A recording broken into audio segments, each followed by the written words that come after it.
Class अब हम देख लेते हैं कि फॉर्म्स का जो इक्विलिब्रियम कंडीशन होती है वो क्या होती है। परफेक्ट कंडीशन में जो फॉर्म का इक्विलिब्रियम होता है उसकी कंडीशन ये होती है कि जो मार्जिनल कॉस्ट है और मार्जिनल रेवेन्यू है वो इक्वल होना चाहिए। तो आपको एज्यूम करता हूँ कि मार्जिनल कॉस्ट और एवरेज कॉस्ट का रिलेशन आपने पिछले क्लासों में पढ़ा और देखा भी है। तो मार्जिनल कॉस्ट एवरेज कॉस्ट कैसे होता है? मार्केट का जो डिटरमिनेशन होता है डिमांड और सप्लाई के द्वारा होता है परफेक्ट कंपटीशन में। एज्यूम करते हैं कि परफेक्ट कंपटीशन है, बहुत सारे सेलर और बायर हैं, होमोजीनियस गुड्स है, एग्जिट एंट्री फ्री है, परफेक्ट कंपटीशन है, गवर्नमेंट का ऑप्शंस है वहाँ पे है, कोई एडवर्टाइजमेंट नहीं है, प्राइस गिवन है। और दूसरी बात कि यहाँ पर जो है सब्स्टिट्यूट्स गुड्स अवेलेबिलिटी कम है, होमोजीनियस है, एक दूसरे के सब अवेलेबिलिटी है। मतलब बेसिकली आपको कंडीशन क्लियर है। तो मार्केट डिमांड और सप्लाई पहले पढ़ाते हैं, फिर आपको बताते हैं कि मार्केट में इक्विलिब्रियम कंडीशन क्या होती है। ये पहली तो क्लास आपको पता होना चाहिए। ये सप्लाई है, ये डिमांड है, ध्यान समझना है, ये मार्केट का प्राइस है, ठीक है। अभी आपको मैंने बताया कि ये क्वांटिटी है, ये क्वांटिटी पूरी मार्केट की क्वांटिटी है, ये पूरी मार्केट की डिमांड है, पूरी मार्केट की सप्लाई है। अगर ये कहने का मतलब है कि आपका ये इंडस्ट्री है, ठीक है, और दूसरी तरफ यह एक इंडिविजुअल फर्म है। क्या है? एक इंडिविजुअल फर्म्स है, इंडिविजुअल फर्म है। तो अगर इंडिविजुअल फर्म है, इस केस में इसका जो एवरेज रेवेन्यू आपको बताया है और मार्जिनल रेवेन्यू आपको बताया कि इस तरह से होता है। क्यों होता है? क्योंकि आपको अभी थोड़ी देर पहले समझाए, ठीक है। प्राइस ऑलवेज कांस्टेंट होता है। क्यों होता है? हालांकि इसके बराबर जाना चाहिए था, ठीक है। आप समझ रहे ना, ये इसके बराबर है प्लस, ठीक है, मिटा ही देते हैं भाई, ठीक है। ये इसके इक्वल है। प्राइस जहाँ पर डिटरमाइन होता है, डिमांड सप्लाई इक्वल है। अब मार्जिनल कॉस्ट कैसे होता है आपने पढ़ा होगा। ये आपकी मार्जिनल कॉस्ट है, ओके। मार्जिनल कॉस्ट बेसिकली ध्यान देना कि ऑलवेज डाउनवर्ड स्लोपिंग होता है, नहीं होता है। वो अलग अलग फंक्शन बताएंगे आपको। उस केस में एमसी कर्व जो है कांस्टेंट हो सकता है, कुछ भी हो सकता है। लेकिन यहाँ पर अभी आपको पढ़ रहे हैं जो नॉर्मल सिचुएशन होती है वो एमसी पहले फॉलिंग होता है, फिर बढ़ता होता है, फिर ऊपर तरफ जाता है। तो फर्स्ट कंडीशन क्या है क्लास की मार्केट फर्म का, अब हम फर्म कर रहे हैं इंडस्ट्री बात, इंडस्ट्री मार्केट डिमांड सप्लाई ऐसे होता है। ये इंडिविजुअल फर्म की बात करें, इंडिविजुअल फर्म कहाँ पर प्रोड्यूस करेगी, इसके सामने दो सिचुएशन है। मान चलो ई पॉइंट है और E1 पॉइंट है।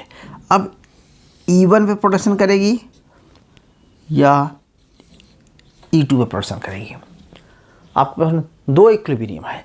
तो पहली कंडीशन तो ये है भाई कि फर्स्ट कंडीशन तो ये है कि MR जो है वो MC के इक्वल होना चाहिए, ठीक है। तो इक्वल तो भैया यहाँ भी हो रहा है और इक्वल यहाँ भी हो रहा है, ओके। बट सेकंड कंडीशन क्या है? तो सेकंड कंडीशन ये है कि MC का स्लोप जो होना चाहिए वो MR के स्लोप से ज़्यादा होना चाहिए। आप बोलोगे सर स्लोप कैसे निकालेंगे, ठीक है। तो आपको दो चीज़ें समझना है क्लास। पहले तो ये समझना है आपको कि इक्विलिब्रियम की कंडीशन में MR और MC कैसे निकालते हैं। MR इक्वल टू होता है derivation of TR upon derivation of Q, okay. Marginal revenue ऐसे निकालते हैं, पता है आपको। और मार्जिनल कॉस्ट कैसे निकालते हैं? Change in total cost upon change in Q, ये निकालते हैं। तो इसको हम मार्जिनल रेवेन्यू बोलते हैं, इसको एवरेज रेवेन्यू बोलते हैं। तो कहता है कि इसको बोलते हैं फर्स्ट डेरिवेटिव। क्या बोलते हैं क्लास? First derivative. तो first derivative should be equal to 0 होना चाहिए। First derivative should be equal to 0, बात समझना। यानी कि दोनों का जो डिफरेंस है वो क्या होना चाहिए? 0 होना चाहिए। यानी कि अगर दोनों को माइनस करेंगे तो ये क्या होना चाहिए? 0 आना चाहिए, मतलब इक्वल है, ठीक है। तो फर्स्ट कंडीशन ये है कि क्लियर है। और ये पॉइंट कहाँ पर हो रहा है? यहाँ पर भी हो रहा है और यहाँ पर भी हो रहा है, दोनों जगह मार्केट इक्विलिब्रियम हो रही है। लेकिन ऑप्टिमम कंडीशन क्या है? देखो, अगर आप इसके और प्रोडक्शन करती है, फर्म और प्रोडक्शन करती है तो कॉस्ट उसकी कम हो रही है, प्रोडक्शन ही बढ़ रहा है। तो भाई अगर यहीं तक वो प्रोडक्शन करके मार्केट में बंद कर देती है तो उसका ऑप्टिमम पॉइंट नहीं है, उसका ऑप्टिमम पॉइंट नहीं है। इसका मतलब है कि अगर वो मार्केट में आगे और प्रोड्यूस करती तो उसकी कॉस्ट तो कम हो रही ना। और दूसरी बात, जैसे जैसे कॉस्ट कम होती है उसको इंक्रीजिंग रिटर्न मिल रहा है। कौन सा रिटर्न है? इंक्रीजिंग रिटर्न टू स्केल मिल रहा है। जब उसको इंक्रीजिंग रिटर्न टू स्केल मिल रहा है और कॉस्ट डिक्रीजिंग है, इंक्रीजिंग रिटर्न टू स्केल है, यानी प्रोडक्शन ज़्यादा हो रहा है, इकोनॉमीज मिल रहा है, उसको क्या हो रहा है? इकोनॉमीज मिल रहा है। हमने पीछे क्लास में पढ़ा है कि इकोनॉमी डिस इकोनॉमीज, तो यहाँ पर इकोनॉमीज मिल रहा है। जब कॉस्ट नीचे जा रही है, इकोनॉमी में प्रोडक्शन बढ़ा, तो फर्म क्यों नहीं प्रोडक्शन करना चाहिए? फर्म प्रोडक्शन करेगी। इसीलिए कहते हैं कि ये इसका ऑप्टिमम पॉइंट नहीं है। अब कहाँ तक प्रोडक्शन करेगी? अब देखो, कॉस्ट उसकी बढ़ती भी जा रही है, बढ़ती जा रही है, बढ़ती जा रही है, तो बढ़ती जा रही है, तो भाई किस पॉइंट पर प्रोडक्शन करेगा? तो इसके बाद प्रोडक्शन करेगा? नहीं, इसके बाद उसका कॉस्ट से जो है, मार्जिनल कॉस्ट से मार्जिनल रेवेन्यू ज़्यादा बड़ा हो जाएगा। तो जब तक उसका मार्जिनल रेवेन्यू उसके इक्वल नहीं आ जाता, फिर से वो प्रोडक्शन करता जाएगा, प्रोडक्शन करता जा रहा है। तो सेकंड कंडीशन क्या है?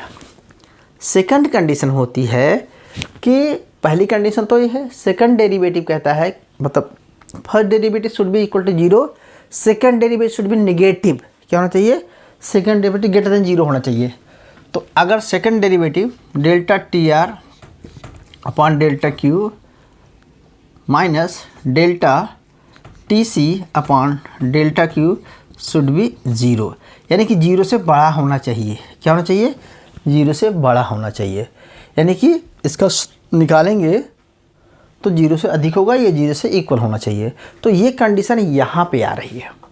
यानी कि इस केस में ये कहा जाता है कि MC का स्लोप ग्रेटर देन MR का स्लोप। ठीक है, इसको क्या लिखेंगे आप?